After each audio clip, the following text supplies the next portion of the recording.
The ear's kind of a giveaway, right? Something different going on in her pupils there too, her eyes. That's a little different. Yeah, she's kind of pretty. As some other women pointed out when I was showing this picture, she's got makeup on. Yes. Yeah. Now, as a dude, I just see pretty face. I don't necessarily think that she had to do all this makeup, but then I was like, oh yeah, I guess she does. She does makeup there. Okay, so that's an interesting question. Did we get makeup from aliens, or did they get it from us? Like, who came up with that one first? Are we mimicking them when we do that? When you put on your makeup, in fact, are you mimicking an extraterrestrial ritual that happens all the time? Or are they mimicking us when they do that? I don't know, but inquiring minds want to know. I want to know. So this woman is a member of a species called the E-L.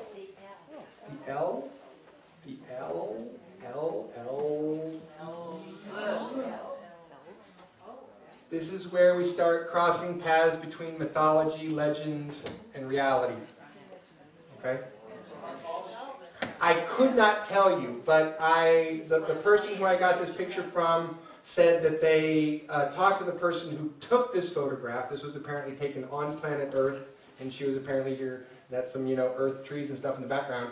But he said he talked to the person who took this picture and said that, she would be about 5'7", 5'8", sort of human height, average human height, or tall-ish maybe. And I think that's the last one, because that's the ta-da! Like, I got a picture of an alien.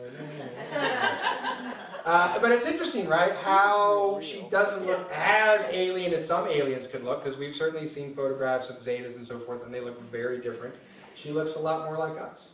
So what I can tell you from the most blessed set of experiences that I ever got to have were as the tour that I did as a pilot on the EDF SS Nautilus, which stands for Earth Defense Force Starship Nautilus, under the command of Captain Roger P. Kirkland. Kirkland? Hey, lots of guys got names, right? Kirkland's a fairly common name, right? That's all I got to say to that. But one of the most interesting jobs that I got to do was I was probably one of the only pilots on the ship that had previous infantry experience. And so when we would often, the ship would get called to either do these diplomatic missions, which were mostly to the intergalactic space station that orbits around Jupiter. There's an intergalactic space station that orbits around Jupiter, in case you didn't know that. The reason it orbits around Jupiter is for people coming from the outside of our solar system to here, if you tell them, no, there's an intergalactic space station in the Sol system. Well, where is it? Big dead gas giant, can't miss it, right? So, right? It's the biggest object in the solar system, so having an intergalactic space station orbiting Jupiter is because it's the easiest thing to find. You don't want to go, no, it's over near Mercury. Mercury, I can't find it. The big dead gas giant, can't miss it. So, and this is a pretty good sized facility. I couldn't tell you exactly how high up or down it goes, but the main observation deck, which is where most of these meetings take place, which our personnel, many different extraterrestrial species and personnel come to this intergalactic space station to negotiate contracts, to have, meetings to, all kinds of sort shit out. We got a business deal, a trade deal, we got to sort some contract out, you want this, we want this, contracts. I'll also say this to divert something. The number one thing that everyone out there wants to do is trade stuff. Okay? So trade is the fundamental basis of intergalactic life. I come from a planet where we have a bunch of something. You come from a planet where you have a bunch of something.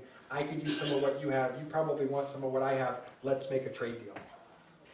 The oldest thing in the book, right? I got something extra, you got something extra, let's trade.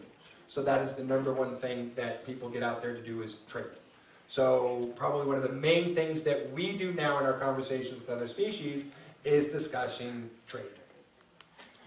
So being one of the only officers with infantry experience, they wanted to have someone come along who was their just-in-case guy. Now this was a very, very calm, regulated place. There was never a moment for just in case. But because they needed a just in case guy, I got to go along. So I didn't get to do anything other than sit there, you know, and listen and sort of the conversation. Occasionally someone would ask my opinion or question, and I would, you know, offer up whatever I thought, but I'm mostly concerned like, oh, what do I know? Why are you asking me? I'm just here just in case. But I can tell you, having sat at that table a number of times with a number of different species, that you have this wide variation in possibility, okay? But you do have a lot of people who look really similar to us. And you have just as many people that look completely different to us. You have a scale of size, right? I think the smallest person species I ever saw come in for a meeting about 18 inches high. It's kind of tiny. The largest person I ever saw in this room was probably no more than about 45 feet tall. This is a room with a ceiling over 60 feet high that is over 100 meters end to end. And as, I mean, it looks, I don't know if it's actually glass, but it has windows that go all the way around 360 degrees. So you have this massive observation deck that looks out to Jupiter into space, and that everyone can have these lovely little meetings and have this pretty view. And it can accommodate anyone of any size. They can accommodate a number of different sort of biological abilities. So some, if you could come into the space and breathe the same atmosphere, you know, that's cool. There's a lot of oxygen-breathing critters that can sort of breathe oxygen in this atmosphere. Some people still might need an assisting apparatus, you know, that they might need, you know, some of their own gases in or something. But you can also have, they can set up any kind of an arrangement. So you could have, I have seen a large tank of water with people in one side of a table and people in another side of the table not in water having a conversation. Wow. Okay? So, I mean, you can have really different stuff. I watched a 25-foot guy sitting at a very large table that had a little tinier table on it, that when the 18 inches guys came up, they sat at the little tiny table on top of the big table, and they had a conversation. Okay? Now, the guy, you know, he's maybe, I mean, he's sitting down. I'm guessing he's about 25, 27 feet tall. He's big. 18 inches looks small. Next to each other, he looked huge, and they looked way tiny. I mean, you know, the perspective was really nutty. You know, I mean, it's a period of sometimes your brain trying to adjust to these differences that you're seeing. We're literally, sometimes, you know, I had to like look down at the table and go, oh man, that just makes my head hurt. And not because your neural pathways have to move, right? They move and they adjust. So when you're seeing all this new information, your neural pathways are moving around and adjusting. And sometimes it was literally just so painful, all I would have to do is kind of just stare at the table for a minute, take a few deep breaths, and let my brain adjust. Because it was just information so radically new and different that that's what would have to happen for your brain to sort of accommodate. It was just neural pathways going, wait a minute, this is going to take a minute for us to understand. We got to move over here to make that make sense.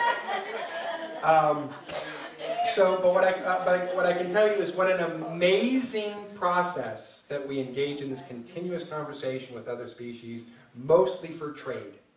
Okay, we have a few problem children, right? That we militarily concern ourselves with, and we, you know, get out of our yard, you know, and we'll shoot at them because they're, you know, troublemakers. They're our intergalactic troublemakers. We'll just get away with whatever they can. Because in some ways, like children who are raised poorly, you know, they get away with whatever they can, and they realize that's the model, and you have entire species that sometimes live by that model. Yeah, we've been able to get away with it for this long. Why change? Right? I mean, if that's been your MO for thousands of years, why do anything different? But we have this amazing interaction that's mostly peaceful, that's mostly conversation, that's mostly trade, that's mostly people of a wide variety of differences getting together to understand commonality, which is you have something I need, I have something you need. Let's get together and talk about how we mutually benefit each other by me getting you what you need and you getting what we need. And we'll talk about how many ships it's going to take and how much cargo it's going to take and what you're going to give me and what time schedule. That's contract negotiation, right? So they have to do the same thing. We have to work out the nuts and bolts of contracts. And that's mostly what we do. So we have established a military space fleet to protect the solar system, protect the planet, protect Mars, protect the colonies on Mars, protect our bases elsewhere in the solar system. But mostly protect them from just a few agitators. But I'm telling you, those few agitators can ruin your whole day. Okay? Right? Agitators with spaceships and death rays are serious. You either have to match that with your own spaceships and your own death rays, or, you know, it's War of the Worlds all over, right? And it's not a happy story because, you know, we get stomped on. It's a happy story when we can fight back, right? And establish sort of territorial, this is ours, that's yours. If you're going to come into our territory, be polite, or we'll ask you to leave. If you don't leave, maybe we'll blow you up, depending on how rude you are about it. But we have a protocol and a procedure for that. So we don't just shoot people out of the sky for no reason. We give people fair warnings. We let them know that they can't be here if they can't be here. People who have come here and are staying here, we have to let them know you have to go. If they don't want to leave, we'll continue to let them know they have to go. And if they continue to not leave, then we'll continue to let them know that they have to go. And eventually down the road, we'll evict them. So we used to have a zeta problem. The zeta reticulans, also known as the small whites. People call them grays, except they're not gray. They're white. So people inside the military-industrial complex, we don't call them grays ever. Sometimes they used to be referred to as small whites as opposed to the tall whites. But that was old school. Once we really started to understand that they were a group, where they were from, and that there were factions of them, we had to start identifying them by a more specific name. So we have the Zeta A's and the Zeta B's, and then we have the Zeta A1s, and the Zeta A2s, and the Zeta A3s, and the Zeta B1s, and the Zeta B2s, and the Zeta B3s, and the Zeta B4s. 7 distinct factionalizations of a single species, which are in conflict with each other. That's why we have A's and B's, but they're also divided into separate groups that are not necessarily cooperating with each other, but simply have the commonality of A or B as their enemy in common. That's why they have the numbers to associate them, but to distinguish them. That gets complicated. Okay? This is how complicated this kind of negotiation and understanding of species can become. It's not always just about understanding a single species, where they come from, what they want to do. Sometimes it's about understanding that a single species arrives and you realize there's 7 different factions of them who want 7 different things, and if you don't pick the right side or the right friend, you may be sorry. In fact, that's what happened. We picked the wrong friend. Okay? And so when they first arrived and made a deal, we took the deal. It was a bad deal. We found out a few years later it was a bad deal, and we had made the wrong friend. Decades later, as we develop this massive space fleet, we finally get the ability to tell them, and over time we continue to have these conversations. We know we said that was okay, but we've changed our mind. It's not okay. You need to stop the abductions. You need to stop picking people out of their beds at night. You need to stop doing whatever tinkering program you're doing. We've learned enough about what you're doing. We don't like it, and we're telling you that you need to stop. Well, we have a contract. Yes, you do, but we disagree now with the premise of that contract. And so thus ends a contract dispute. Decades long, right? Where we tell them no, and they keep saying, well, we have a contract. When we finally develop enough muscle to get rid of them, we finally say, okay, now you got to go. And we evict them from planet Earth. And then they have one forward operating base on Ganymede, or at this time had. And we tell them, you got to go. We blockade Ganymede, they can't come or go. You got to go. Still, they're not going to leave. After about 5 years of, you got to leave. No, we're not leaving. Yes, you have to leave. No, we're not leaving. Yes, you have to leave. No, we're not leaving. We finally issued them an eviction notice, and we kicked their ass and blew their ass off that rock.